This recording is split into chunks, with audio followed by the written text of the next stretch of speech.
Alright, I am back with another video, and today we are doing a character build. We're going to be building Cloud Strife from Final Fantasy VII. Specifically more the remake version. I have a general idea of what happens in the original Final Fantasy VII, I've just never been able to actually sit down and fully complete it, but I have played Remake. I am going to be playing Rebirth when that comes out too soon, so I mean, this video is kind of playing off that hype, I must admit.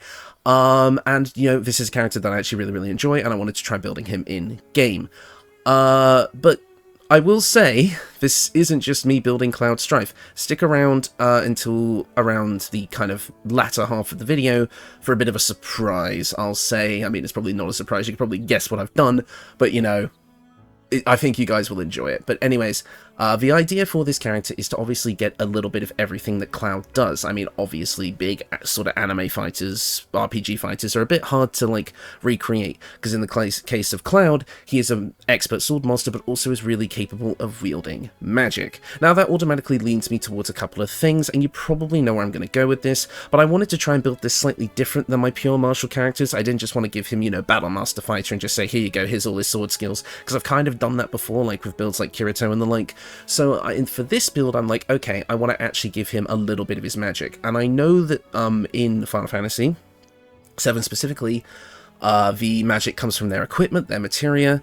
I understand that, and I could have gone for just magic from equipment, and that is an interesting challenge if you wanted to do that, but I wanted the magic to be more readily available than just like once per short rest or once per long rest or whatever, so I've decided to incorporate magic directly into the build, and you probably already know where I'm going to go with this, especially if you saw the poll that I released a couple of weeks ago. Perhaps you voted on it, but I'm finally making good on that promise now. And make sure to stick around for the equipment section of this video, or kind of towards the end, because there's something there that I think you guys will really like, and I hope you'll stick around to check that out.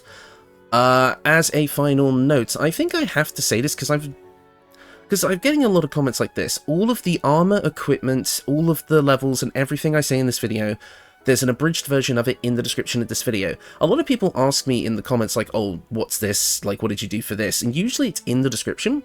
Or how do I get this? And I think that's because when people watch on mobile, for some reason the, like, read description button is extremely hidden. Like, it's a tiny little more button underneath the title, so I think a lot of people who watch on mobile just completely miss the YouTube video descriptions entirely. So please go ahead and have a look down there if you want more information, other than just having to watch a video that ends up being however long this is.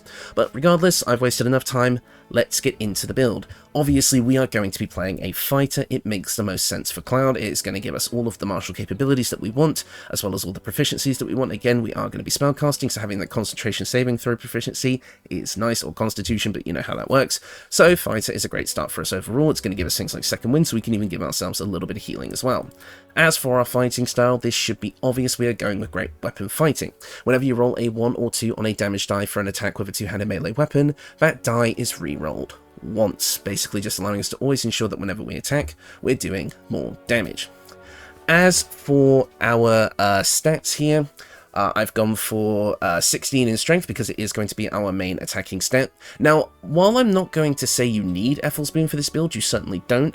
I would not Ethel's sorry, the Potion of Everlasting Vigor. I would highly recommend it because it is going to give this build a ton of power and give you more versatility. You might think Cloud Strife would not make somebody, you know, do something they don't want to do in order to get more power, but let's just say for this build, Astarion probably isn't going to be a part of your party anyway, so you can kind of hand-wave it as a game mechanic, but if you want to stick to the roleplay and actually play this character as close as you can to the original, then obviously you don't take it, but you could if you wanted to. Next up is our dexterity. This is a little bit lower than I would like at 12. I would ideally like to have this around 14 to start, but ultimately you can wear any armor with this build, so if you wanted to wear heavy armor, you absolutely could. In the end, I've got medium armor here because it has a certain ability that I would want, but you can wear any armor you like with this build, so it's entirely up to you, especially if you wear heavy armor. 12 dex isn't going to be so harmful. Constitution at 14. Again, I would like this a little bit higher, but we're more of a DPS than a tank, and 14 is still going to give us a decent chunk of HP by the end of the game, so I'm not too worried, but you can find ways to bump this up if you like. And next up is Intelligence at 16. You've probably already guessed why. This is going to be our main spellcasting modifier, so I wanted it decently high, but if you care less about the spellcasting and more about the frontline fighting, obviously swap some of these stats around. As for our skill proficiency, Being a fighter gives us, you know, access to a few things. I've gone for perception and survival here, but you can really swap these out for whatever you like. It really doesn't matter.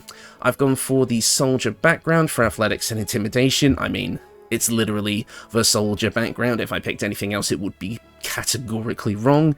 And finally, we are a human with this build, so we get an extra skill, and I've just gone for persuasion, but honestly, put this into whatever you like. As for the overall looks of this character, this is a character with modded visuals. The face and hair were modded. It was kind of as close as I could get to a Cloud-ish look.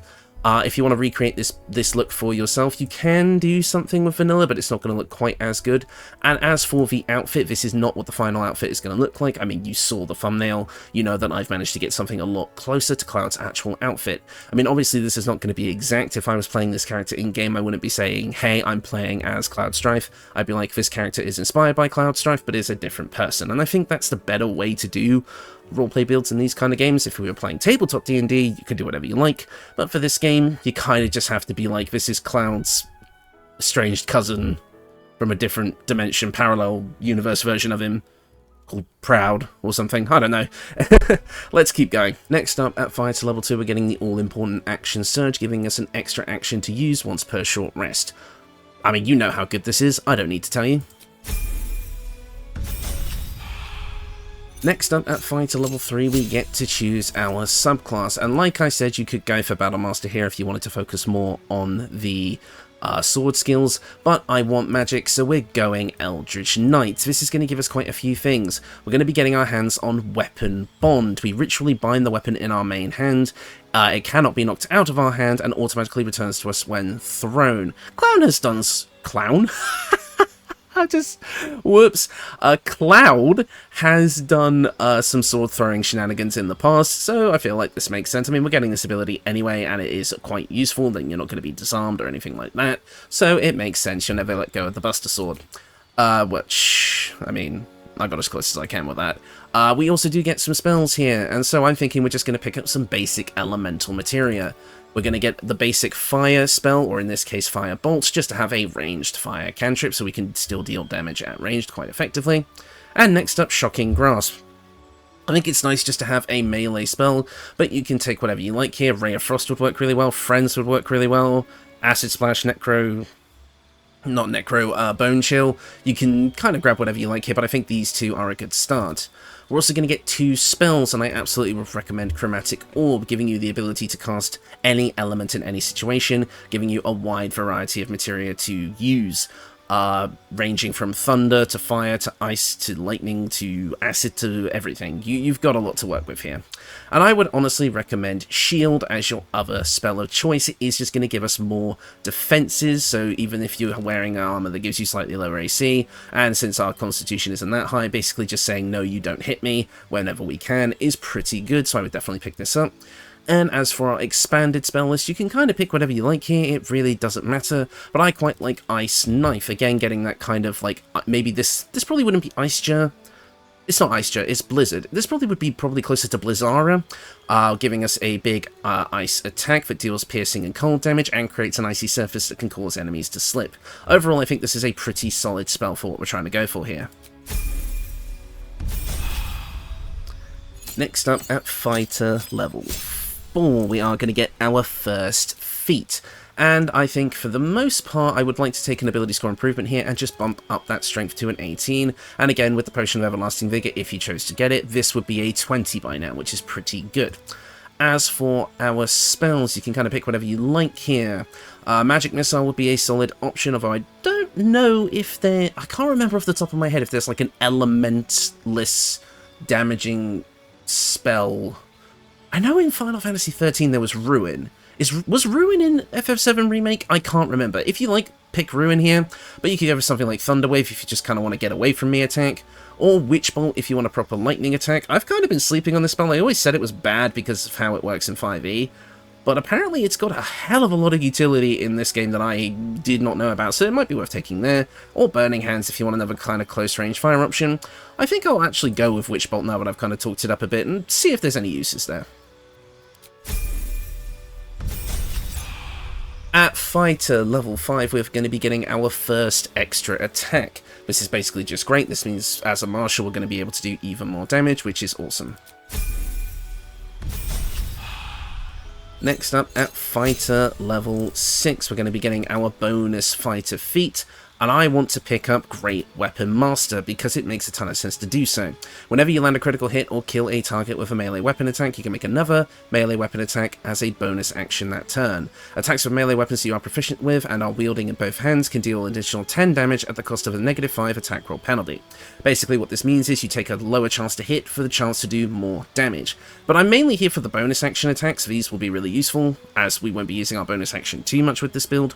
But these Great Weapon Master buffs and debuffs here can be mitigated, like the debuff can be mitigated, so you can get this buff quite a lot. We'll discuss that more when we get to the equipment section, but as you can see, this is one of the most powerful feats we can get for this build, so it's absolutely worth picking up. At fighter level 7, we're going to be getting a really awesome feature here called War Magic. You have honed your body and magic for war. After you cast a cantrip, you can make a weapon attack as a bonus action. This is going to make us a much more of a Gish Spellblade type fighter, meaning that now we can cast our cantrips and attack with our weapon still in the same turn, and this is going to synergize with some equipment we'll get later. If you're a long-time viewer of the channel, you kind of probably already know where I'm going with this, but if for those of you that don't, stick around for the equipment section. As for our spells, we have quite a few options here. I obviously want Scorching Ray because it is a solid fire attack. This is definitely the closest thing we're going to be getting to Firaga, but I feel like this is more of a... is it Firaga or Fireaga? Probably Fireaga, but I've always said Firaga, so I'm going to go with that. This is probably more of a... It's not Firara. No. What's the mid-Final Fantasy spell called? I don't know. You guys can tell me. Anyway, Scorching Ray is going to be our kind of upgraded fire attack. And I would also maybe pick up Shatter Thunderwave if you wanted to get the Eversight Ring to prevent yourself from being blinded, and use Darkness for a Darkness basically always have advantage strategy, which would work nicely with Great Weapon Master. You absolutely could. I've got some other stuff though that I'll show off later. Melf's Acid Arrow would be another solid ranged attack, although I don't know if there's like acid materia, probably not. You can kind of pick whatever you like here. I'll go with Shatter actually. At fighter level 8, we're going to be getting our third feat of the build, and I'm going to take an ability score improvement and bump up our intelligence. This is just going to make our spell save DCs and our spell's chance to hit a lot more powerful. If you don't care about the spell casting as much, you could go for things like Constitution, Dexterity, or even that final bump to Strength. If you're not using the Potion of Everlasting Vigor, it's entirely up to you. We also do get an extra spell from the expanded spell list, and you can kind of pick whatever you like here. I'm not 100% sure what would be on theme for a build like this, other than like the elemental stuff like Burning Hands. Misty Step could be a really decent option. Like I said, Darkness would really work well. Cloud of Daggers, maybe if you kind of wanted to go into Advent Children where he had like the multiple swords in one, you could do something like that. It's entirely up to you. I think I actually ended up going with like Hold Person as kind of like a daze or a stop materia. Because obviously being able to guarantee that we always hit with Great Weapon Master and critical hits would be very strong. So this is kind of the power building choice, but obviously take whatever you like here. At fighter level 9, we're going to be getting this class feature, which is called Indomitable. You have become durable as an Iron Golem. Whenever you fail a saving throw, you can roll again and use the new result instead. Very, very much a protagonist power for sure. Very welcome on this build. At fighter level 10, we're going to be getting a unique feature that I don't exactly get to show off very often. This is Eldritch Strike. Whenever you hit a creature with a weapon attack, it has disadvantage on its next saving throw against a spell you cast before the end of your next turn. So if you smack someone with a sword, they're very likely to get caught in Hold Person, meaning that you can kind of get a very vicious cycle going. So it's quite a nice feature to have. As well as we do get another cantrip, so I'm going to pick up Ray of Frost for a Blizzard spell. A bit late in the game, but you know how we go. And you know what? I've talked it up so much, I think I am going to take Darkness here. Again, you will have other ways of getting advantage with this build to kind of counteract Great Weapon Master, but if you wanted to throw the Eversight Ring on this build, or even the Steel Watcher Helmet, which would do the similar thing, just making it so you can't be blinded, you could get a lot of advantage out of this spell. But obviously something like Burning Hands, Thunderwave, or Melf's Acid Arrow would also work. At fighter level 11, we're going to be getting our second extra attack, meaning that we can now make up to 3 attacks in one turn without any sort of buffs or boosters. Very, very nice. We can also grab another spell from the list, and I'm going to pick up Melf's Acid Arrow. Actually, no, Burning Hands, because I feel like that would be more on theme. And then finally, finally to level 12, we're going to be getting our final feat of the build, and I think an ability score improvement is necessary here. Again, you can take either Strength, Intelligence, Constitution, whatever you want to grab here. Again, I know it's against the character, but I would recommend getting the Potion of Everlasting Vigor here to bump this up to a 20, and then I would probably put our Intelligence to a 20 as well if you really wanted to focus on the spellcasting aspect, although I can see Constitution going to 16 maybe being a bit better in the long run if you want that extra bit of HP and that better concentration saves on your spells, so I might go with this for now, but this build is a bit more flexible in where you want to put your ability scores. But even if you don't care about ability scores, something like Savage Attacker could be good. Or even Warcaster if you want to have advantage on those saving throws and be able to cast Shocking Grasp when enemies try to run away. There's a ton of stuff you could do with this, but we'll just stick with the basic ability score improvements for now.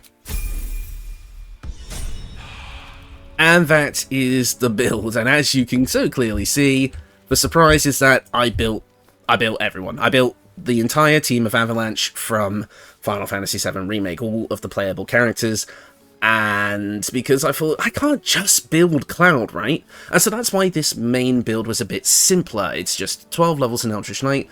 All of these characters, with the exception of one, are single class builds, so if you wanted to run the full team of Avalanche, you absolutely could. Now, this did require the kind of multiplayer method to set up, where if you're on PC, you open multiple instances of the game and have them all join a LAN lobby, and then customize them, and then, you know, close the extra games when you, like, there will be videos on it online you can find quite quickly, and if you wanted to do this on console, I believe all you need to do is plug in extra controllers, and that will also work. So basically, there is multiple ways you can do this, or if you just want to pick one of these builds and just use that, you absolutely could, but here is how you could build all of Avalanche. We'll get into Cloud's equipment first. Now, obviously the big thing with Cloud is that he is a very versatile fighter. You can use any weapon in the game. Obviously his iconic weapon of choice though is a greatsword, so I've picked out a ton of options that you can use throughout the game. The one I have equipped here is the Sword of Justice, an Act 1 choice, which is just a +1 greatsword that, to be honest, was probably the closest I could get to the Buster Sword, if we're being honest. This also comes with Shield of Faith once per short rest, I think it is, called Tears Protection. No, yeah, once per short rest, which would just give you a bit of a bump to your armor class. As you can also see, I'll just quickly go over this now. We have camp clothing here. This is the teal slim fit outfit and some modded boots. Unfortunately, this dye is modded as well, the pure black.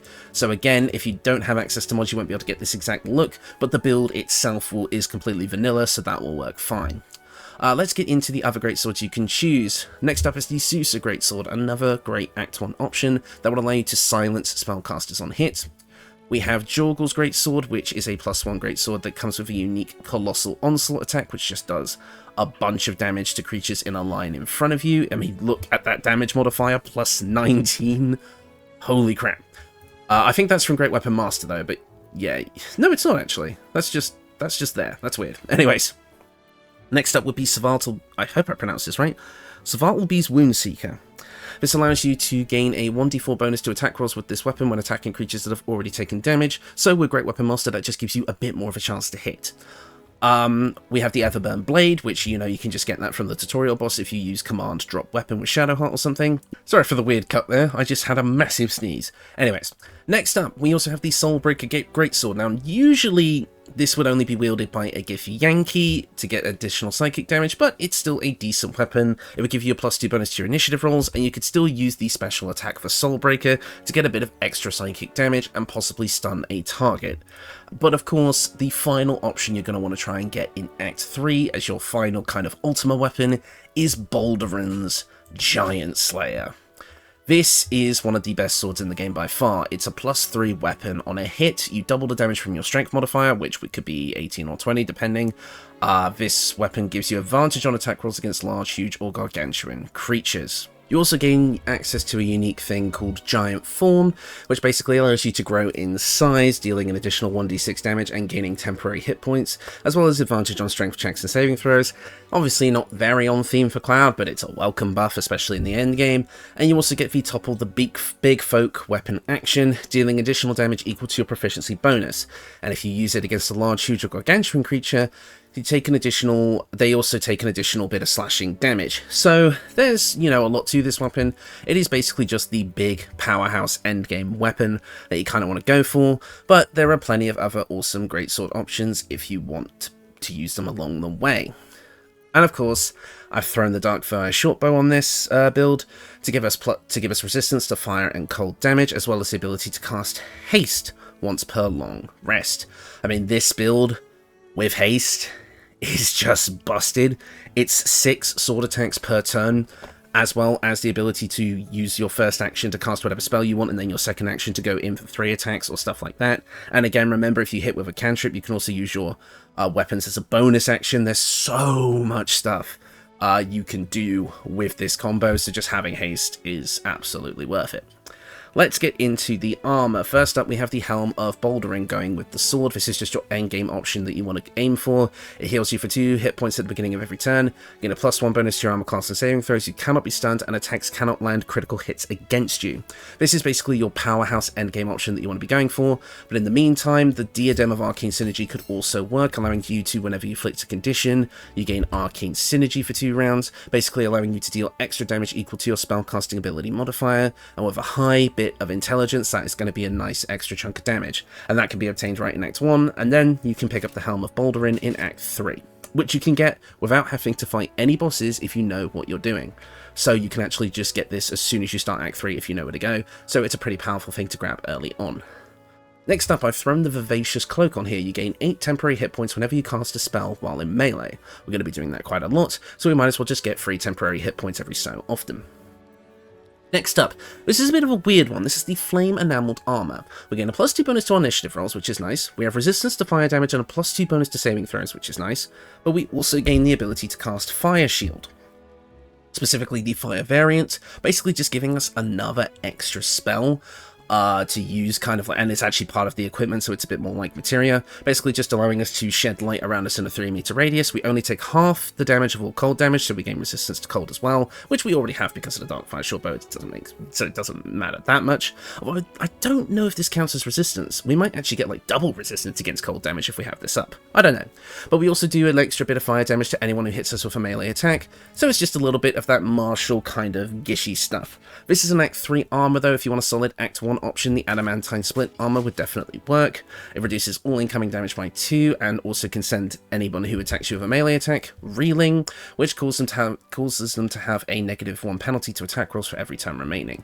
And this also has the benefit that critical hits cannot land against you, so it is a very solid option. I originally wanted to use the Emblazoned Plate of the Marshal with this build, which kind of is a mix of the Flame Enameled armor and the Adamantine Split armor, but unfortunately you can only get this by doing something that I would consider very evil, so it didn't really line up with this build, but this would probably be the better option if you don't care about morality. Next up, the Daredevil Gloves. Our ranged spell attacks are made as melee spell attacks while you are adjacent to a hostile creature. This just means that we now have no limit to what spells we can cast, no matter what range we're at. Basically just a quality of life improvement. You might find something else that you prefer better, but, I wanted to go with this, so we have, there's no like, oh, I have to disengage and move away just to cast this ranged spell. There's none of that. You could just blast all you like. And then finally, the Disintegrating Nightwalkers, just meaning we cannot be enwebbed, entangled, ensnared, and can't slip on grease or ice. If we end up casting Ice Knife, we don't want to have to be careful not to slip on our own ice. This will help with that. And Misty Step will allow us to basically reposition and move around the battlefield as much as we like. We can only cast it once per short rest, but usually when you're playing a build like this, you only need it once, so it makes a ton of sense. And with that, we have the most of the equipment here. Let's go on to the accessories. Next up, this is a bit of a weird one. This is the Pearl of Power Amulet. This basically just allows you to restore any spell slot up to 3rd level. We only have up to level 2 spell slots, so this works for any of them. This is basically just going to give us an extra spell to cast. If you're not going to use this all the time, you can kind of use this ability and then swap it out for something else. I didn't see any amulets that immediately spoke to me for this build, so you can pick whatever you like for this slot. This is kind of a throwaway slot, but the Pearl of Power Amulet is a decent Act 1 option that'll help you out just with basically being able to cast an extra spell, which is nice. Next up is the Ring of Arcane Synergy. Same as the Diadem, it gives us Arcane Synergy for 2 turns, but whenever we cast a cantrip instead of inflicting a condition. So we can cast one of our cantrips like Shocking Grasp or Firebolt, and then just be able to gain an additional damage on our weapon attacks equal to our spellcasting ability modifier. Basically, more damage for free. In addition to the Ring of Elemental Infusion, whenever we deal acid, cold, fire, lightning, or thunder damage using a spell or cantrip, that element infuses our weapon, allowing our next attack to deal an additional 1d4 damage of that weapon type. This is just a nice little extra buff that synergizes well with the build, but I would maybe change this one to the Eversight Ring if you wanted to go with the Darkness strategy. Basically, all the Eversight Ring does is just prevent you from being blinded, so feel free to try that out if you like. And that is Cloud. Overall, you're getting a pretty solid martial fighter with a bit of magic capability. You're going to be able to do a ton of damage with your melee attacks and still have that utility of being able to cast various spells when the need arises. Overall, I really like this build. I think it works well as kind of the main, one of the main DPSs for this team, because in the end, when I decided this was going to be a full party build, I was like, okay, obviously, I can't build all of the characters one-to-one how they would be in either the original Final Fantasy VII or the remake games, so I had to decide how I kind of wanted to build this team. And in the end, I decided to take a bit of inspiration from Final Fantasy XIV. This team has 2 DPS, a healer, and a tank. I'll let you guess who's who, but I think it's going to be pretty obvious rather quick. Cloud is one of our 2 DPS, so let's now move on to the second DPS. Not as bad as it could have. Tifa. Tifa is a level 9 4 Elements Monk and a level 3 Thief Rogue.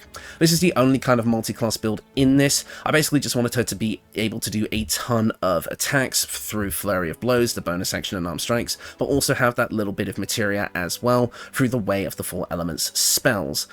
Since we are mostly a monk, we have a decent amount of key points to use.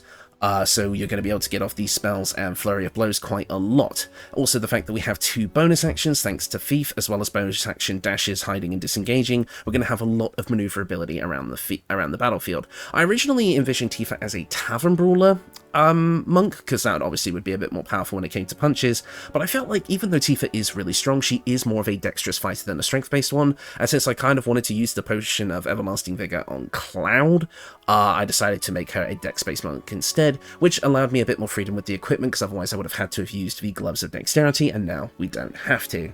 So, let's get into the build. Obviously, no weapons for Tifa. She just throws hands and does so very effectively. Our unarmed damage is quite high, dealing 1d8 plus 8 bludgeoning damage, in addition to some extra damage we have here. And again, remember, you can do things like Flurry of Blows to just attack a lot, so it's going to work out quite nicely for us.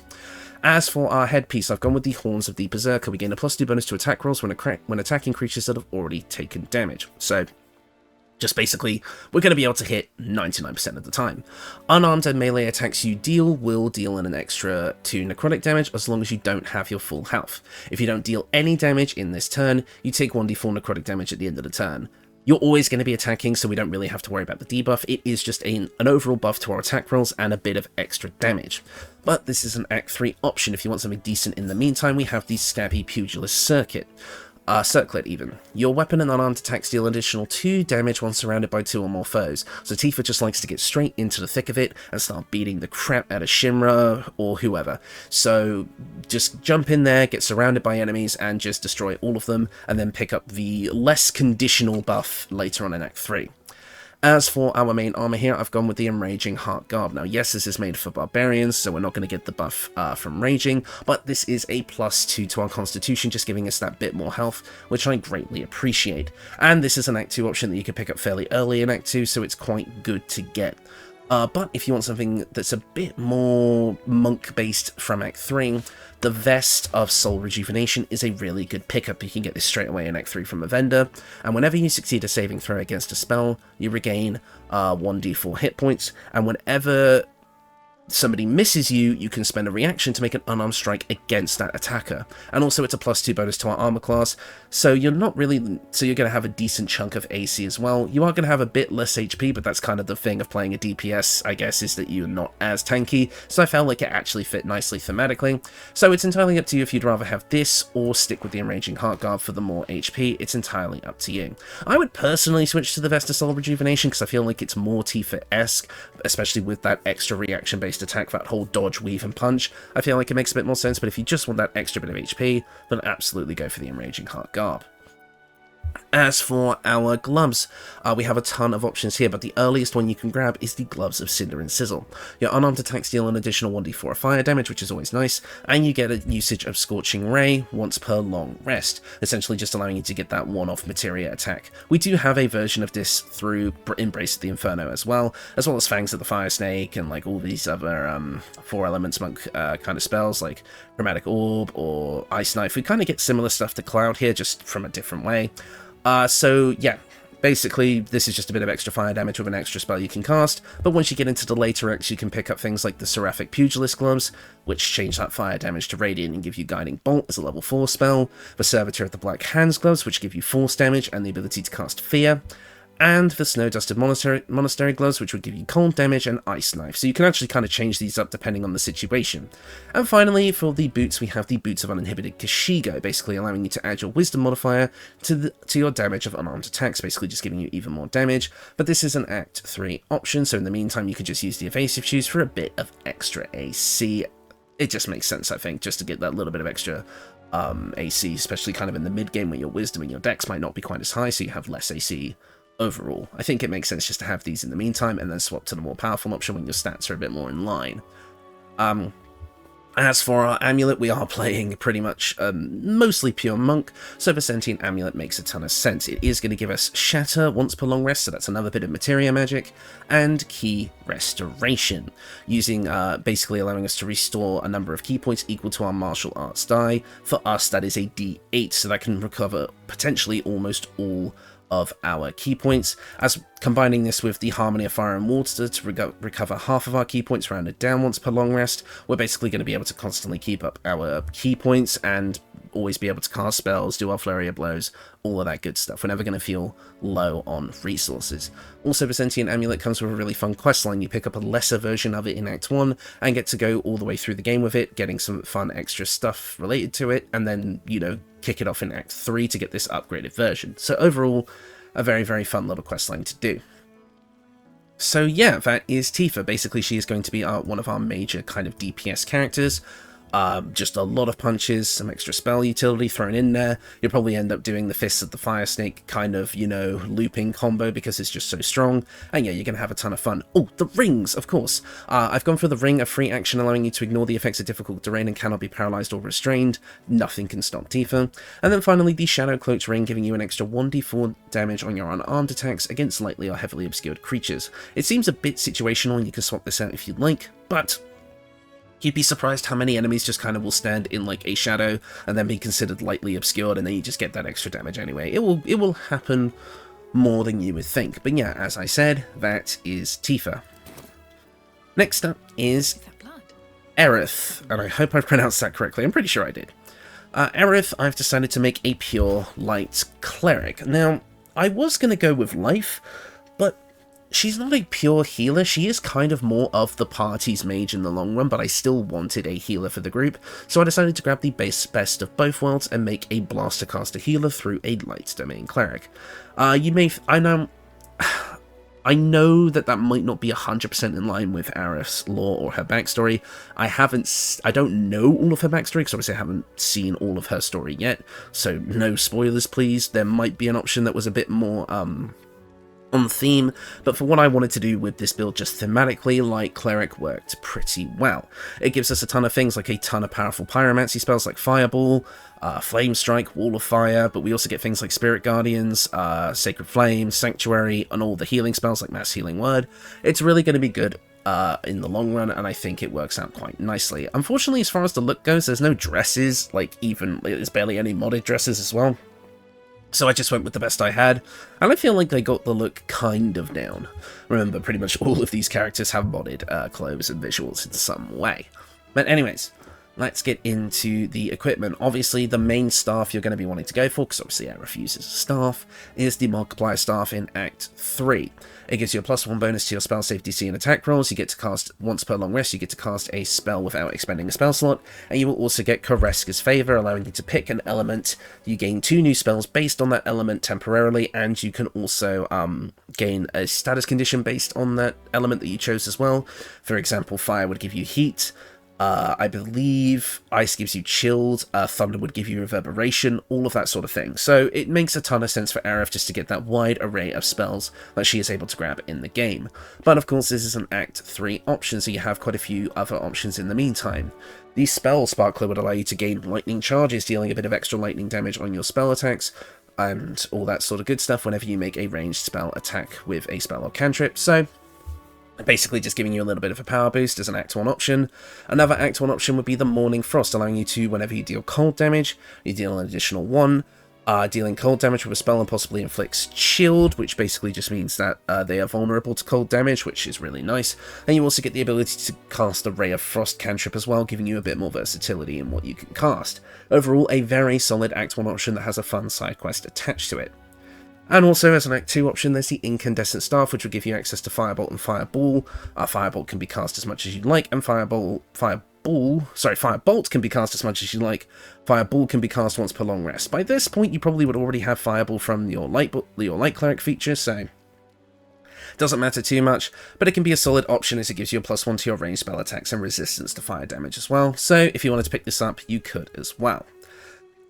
Let's get into the actual equipment now. First up is the Hat of Fire Acuity. Whenever you deal fire damage, which we will be doing quite a lot, you gain Arcane Acuity, which gives you a +1 bonus to your spell attack rolls and spell difficulty class for each remaining turn. So I feel like this works out quite nicely, basically just being able to kind of stack this on an enemy, or stack this on yourself, making your spells more likely to hit, and then just being able to do a big attack spell, or maybe a big spell that can like restrain an enemy. If you wanted to grab a hold person or something, you absolutely could.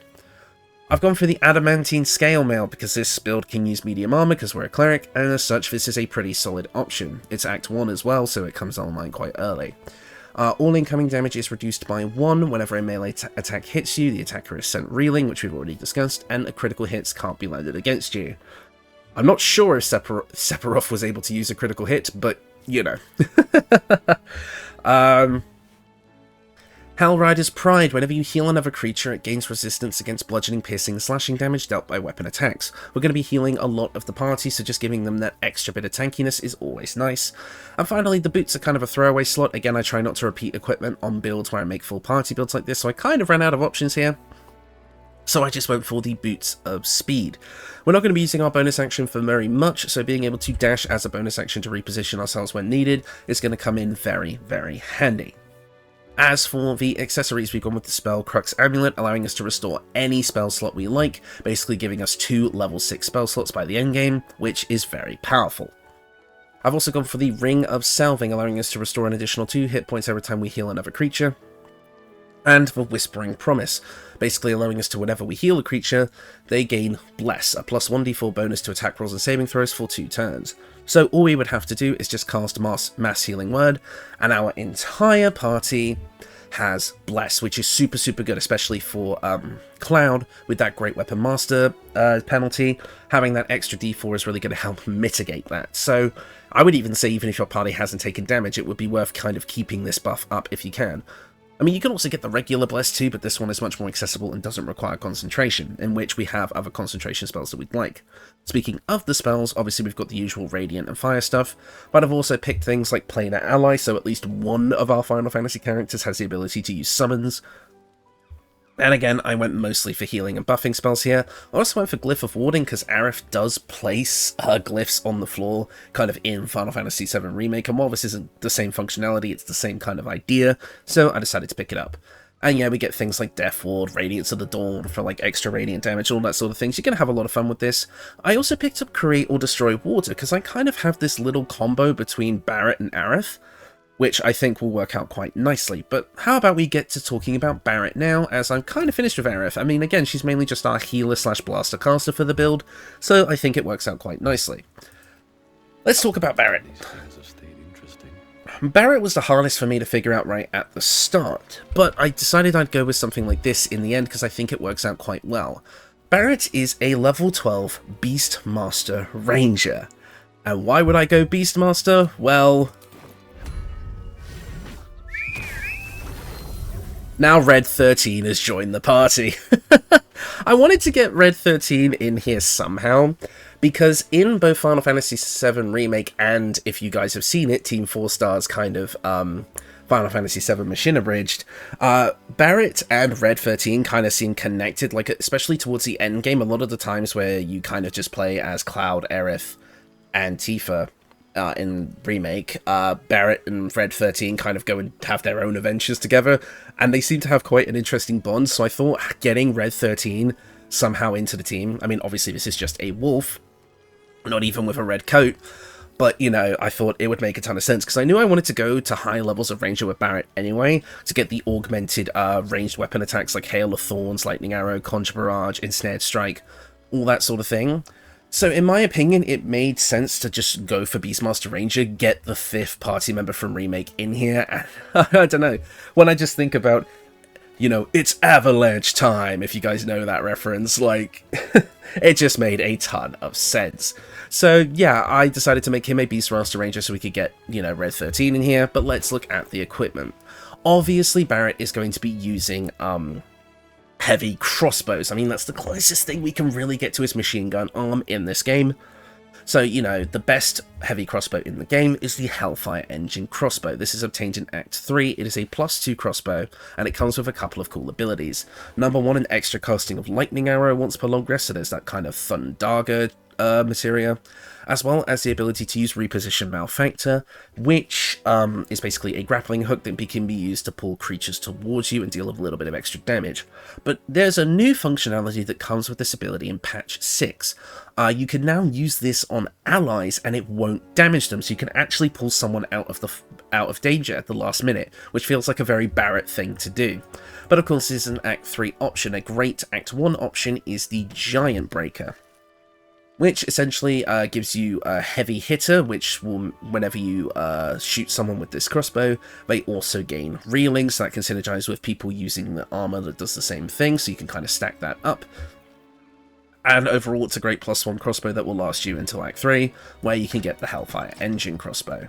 Now, for this build, I did take Sharpshooter, because we have a decent amount of ways to mitigate it, especially with the fact that we get 3, you know, feats, and I kind of wanted Barret to be the tank of the party, so I've gone for high AC, higher constitution, so we have a bit more HP, and I also grabbed a few resistances, because between the equipment and the ranger features we are able to do that. So let's get into the rest of the equipment. I'll go for the melee weapons. Obviously Barret is not going to use melee weapons, we're pretty much always going to be using our crossbow, so having these just kind of in the slot to give us some passive buffs makes a ton of sense. Namely, the Shield of Devotion, giving us an extra level 1 spell slot, and Aid as well, if we so desire. But, you know, Aerith has Aid, so that's not a big deal, it's just there for the +2 to AC. You can put whatever shield you like in this slot. We've also got the Knife of the Undermounting King, basically just allowing us to have, be able to roll critical hits on a 19 or higher. 19 or 20, I should say, and whenever we roll 2 damage or less, we re-roll the die and take the highest result. We also gain advantage on attack rolls against lightly or heavily obscured targets, so that is advantage that can go towards Sharpshooter. Next up, we have the Mask of Soul Perception. This gives us a +2 bonus to attack rolls, initiative rolls, and perception checks, as well as the ability to cast Detect Thoughts. This is just here to offset the Sharpshooter penalty of -5 to hit, so giving us a +2 is going to help offset that, especially with advantage and other things. But this is an Act 3 option. As an Act 2 option, you can pick up the Marksmanship Hat, which just gives you a +1 bonus to those ranged attack rolls, so it's kind of helping to mitigate Sharpshooter, but not as much. Next up, as we are kind of the tank of the party, I went for the Cloak of Elemental Absorption, basically just allowing us to absorb elemental damage once per short rest, taking half of that damage, and then the next time we shoot our crossbow, we deal an additional 1d6 of that damage type. It's just a little bit of extra tankiness that felt on theme, but you don't need this, it's not essential to the build. Next up, I've gone for the Dwarven Splint Mail. You take a you take 1 less piercing damage. Okay, you gain a +1 bonus to strength, saving throws, and checks. Nice, makes sense for Barret. But the main thing that we want here is the +2 to our constitution on top of our 19 armor class. This is going to round out our constitution quite nicely, giving us a big, bulky reserve of HP for our tanky build. Next up, we have the Hell Dusk Gloves, giving us a +1 bonus to spell attack rolls and spell save DC, which works nicely for our ranged augment like our ranged attacks here, like Ensnaring Strike, Hail of Thorns, and Conjure Barrage. Conjure Barrage? Conjure Barrage. That was a weird saying. We also gain an extra 1d6 fire damage on our ranged attacks, which is just a lovely buff. We get a +1 bonus to strength saving throws, and the ability to use the Raise of Fire cantrip, so again, a little bit of fire materia for Barret. Barret, I can't speak today. But of course, these are an Act 3 option, so there are a couple of more options you can go with in the meantime. For Act 1, we have the Gloves of Archery, just giving all of our ranged weapon attacks an additional flat 2 damage, which is nice. And then the Flawed Helldust Gloves, it says Hellgloom Gloves, ignore it, it's an early access name, and the mod I used to add equipment just has the name wrong. Your weapon attacks deal an additional 1d4 fire damage, so it's basically just a lesser version of this. It's basically, this can be picked up in early Act 2, and then once you get to Act 3, swap to these bad boys. Overall, this is going to give you a ton of extra damage on your weapon attacks, which is nice. And then next up is the Water Sparklers. Whenever the wearer stands in water during combat, it becomes electrified. If the wearer starts their turn on an electrified surface, they gain lightning charges, and the more charges you have, you gain a buff to your attack rolls and deal additional lightning damage. So basically, the synergy with this is if Cloud and Tifa kind of stay out the way, Barret can stand in a water surface created from Aerith's Create Water spell, and then be able to electrocute everyone around him, and then just, start shooting them, while being kind of tanking other stuff as well. So basically, it's just a little bit of synergy that could work there, which is why I've got the Sparks Wall, which means that we cannot be electrocuted ourselves with this strategy, and we also gain resistance to lightning damage, and we've got a nice selection of resistances here for tanking, which is nice. Again, remember that everyone in the party will also have melee weapon resistance, like to bludgeoning, piercing, and slashing damage. So overall, the whole thanks to it, and that's because of Aerith's Hellrider's Pride equipment, the one I talked about earlier. So overall, you're going to get a lot of tankiness out of the whole party, but Barret, I keep saying Barret especially. Oh my god, it's like a ship name, and I don't like that. That even came to my mind. Anyways, as for our accessories, we have the Periapt of Wound Closure. Basically, whenever we get downed, we automatically stabilize, so we don't need to make death saving throws, and whenever we are healed, we always get healed for the maximum amount of hit points possible. So this just means that as the tank of the party, who's going to be in the thick of it and taking lots of damage, we are basically going to be able to stay alive a lot longer, because we're always going to be healed for the maximum possible amount. Really, really nice. I've also gone for the Ring of Regeneration, which is going to heal us for 1d4 hit points, but because of the Periapt, we're always going to get healed for 4, basically allowing us to stay up even longer.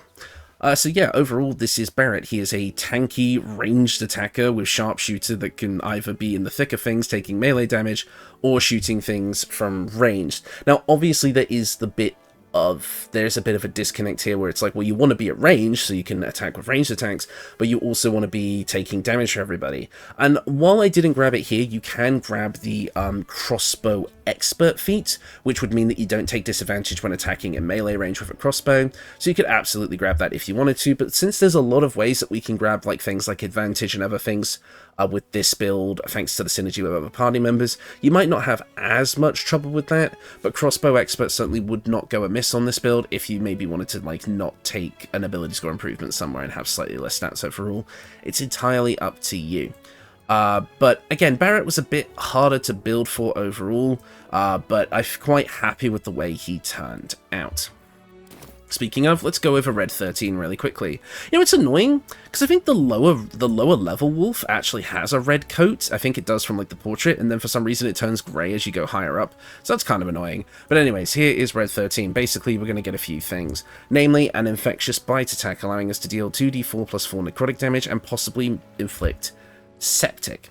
Septic will reduce the affected entity's constitution by 1, and they'll have disadvantage on constitution saving throws. So they can actually deal a nice bit of kind of disruption to spellcasters with that, which I think is quite nice. Because we went so high level, we get things like extra attack. We can also dash, disengage, and help as a bonus action. That helping as a bonus action feels very on theme for someone like Red 13. We also gain a regular bite as well, instead of just the septic one, but I think you're always going to use the infectious one.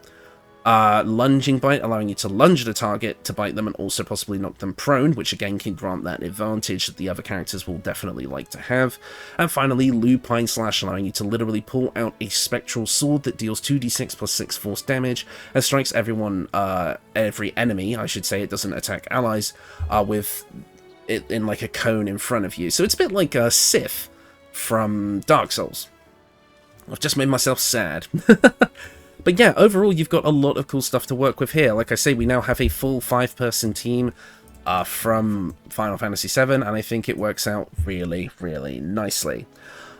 In the combat footage you're about to see, obviously, like I say, because I kind of have to get these builds made quite quickly, I'm still using the tutorial boss for combat encounters. It is basically the easiest way to do it, and it still creates like a consistent like scenario for me to test things. I know a lot of people say I should not be testing on the tutorial boss because it doesn't give a proper like kind of idea of what the build is capable of. But the whole idea of this like combat footage thing is it's just something very quick and easy for me to do as somebody who has to constantly make these builds. I don't have time to play through a large amount of the game to like get this ready, and having to use mods to respec already existing characters instead of creating new ones. It creates a lot of bugs and such, and as such the builds won't perform as advertised when you actually play them. It's a mess. It's just easier for me to make new profiles, use the tutorial boss as a milestone, a benchmark, and go from there. So what I did with this combat footage is, obviously because we have 4 characters, I decided to use like the weakest kind of equipment possible, so like weaker weapons and slightly weaker armor, just to kind of mitigate their power, because if I let these guys go in at 100% full power, the encounter would have been over in about 3 seconds, because obviously there's 4 of them, and each of these builds is actually really strong on their own. Cloud, obviously, between haste, 3 attacks, and the utility that comes from all of his spells, is able to just do a ton of damage in a single turn, even with only a +1 longsword. And he did miss quite a few times because of Great Weapon Master, but even when he did hit, he hit really hard. And like I say, if I'd used all of our equipment and all of our buffs, we absolutely could have mitigated that Great Weapon Master way better and hit way more consistently. You might even want to slap something like the Risky Ring onto Cloud just to always have advantage. That's entirely up to you. Aerith just did her job perfectly, basically keeping up everyone's HP, or everyone was blessed constantly, and then when needing to, just absolutely blasted everyone to Kingdom Come. In fact, she didn't actually have that much of a lot to do in this fight, because the melee fighters basically just got the job done anyway, but it was still nice to kind of see that that part of the build is working totally fine. I mean, it's fairly simple, it's just a light cleric.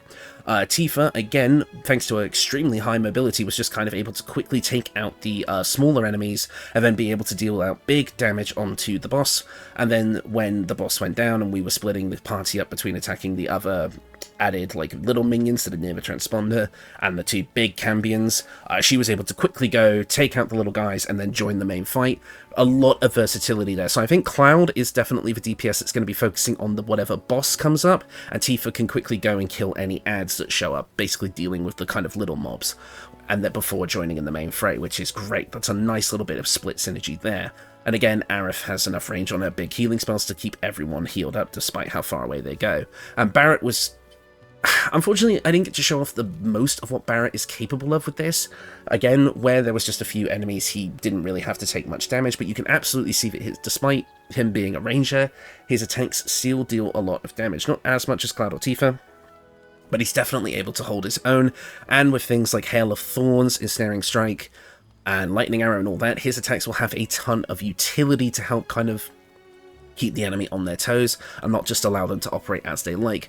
And Red 13 just being an extra body on the field, dealing extra damage, kind of like his Final Fantasy VII Remake counterpart. He's not there to be a major party member, but he can absolutely just help out in little ways, just kind of autonomously on his own. And he was able to get a few licks in here and there, being able to take out one of the little mobs and deal quite a bit of damage onto the boss characters like the Cambions. So overall, the whole team synergizes really, really well together. It feels like a pretty solid party. I think going for the Final Fantasy XIV inspiration of getting DPS and tanks and healers and all that absolutely worked out. I'm genuinely really proud of this. I'm surprised I was kind of able to get that feeling of playing these characters down as much as I did. I mean, obviously this is a completely different game. The characters obviously don't look like their actual counterparts one-to-one, but I think with what I have, I've been able to make kind of like high fantasy facsimiles of them that work quite nicely. It's a shame so much of it relies on modded outfits. If you're on PC, you can recreate these looks exactly with the mods I have linked in the description below. But if you're on console, it's obviously going to be a bit tricky, so I'd probably just try and make different characters using these playstyles, because again, all the builds themselves are vanilla. It's just that, and will work in the base game, no problem, it's just the looks are modded. So, yeah, but overall, I'm really, really proud of how this turned out, like I said, and I really hope you guys enjoyed it. As for end of video stuff, not too much to talk about. This will be going up on the Monday, so I'm hoping to be able to do another live stream this weekend. I have deity builds already lined up, so we're probably not going to be doing a deity build live stream. It might just be either we just play a game, or maybe just do like a general build request live stream or something. I don't know, I haven't decided yet, but keep an eye on the community tab page for that. We're getting really close. This will be the 98th build video I've ever posted. This one. Which means we are 2 builds away from 100 builds. I think what I'm going to do is for Wednesday, I'm going to upload the next deity build, which I believe is going to be it'll either be Lathander, Ilmater, or Leviatar. I haven't decided which one I want to record yet, because I'm recording this on the Saturday, so I'll probably be doing that on the Monday or Tuesday anyway. So, and then have my 100th build video, which I've got an idea for what I want to do for that, and I think you guys will like it, be on the Friday. So, yeah, expect the deity build on Wednesday, and then the 100th build video on Friday, which I think is going to be super fun, and then potentially a live stream either on the Saturday or the Sunday. I'll have to figure it out, but I'm going to try and do a live stream, because I haven't done that many proper live streams recently. I mean, obviously I'm not doing one, I didn't do one last weekend because I was busy with other stuff, and, you know, all that sort of thing. But yeah, I think that's going to do it for me. I will leave you with the combat footage now, and I will see you all next time.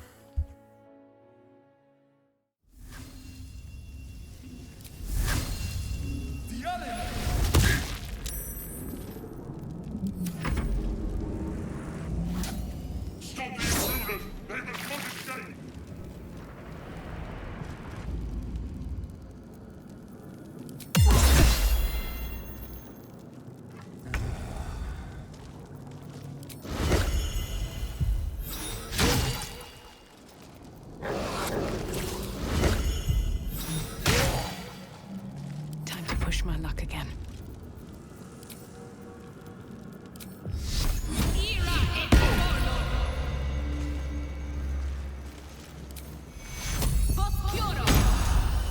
Where do we go from here?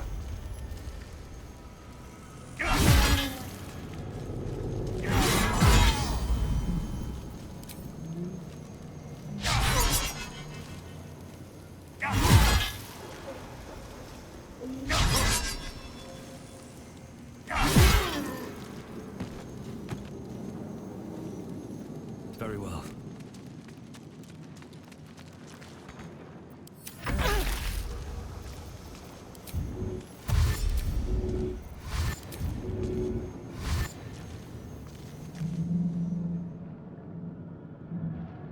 On my way.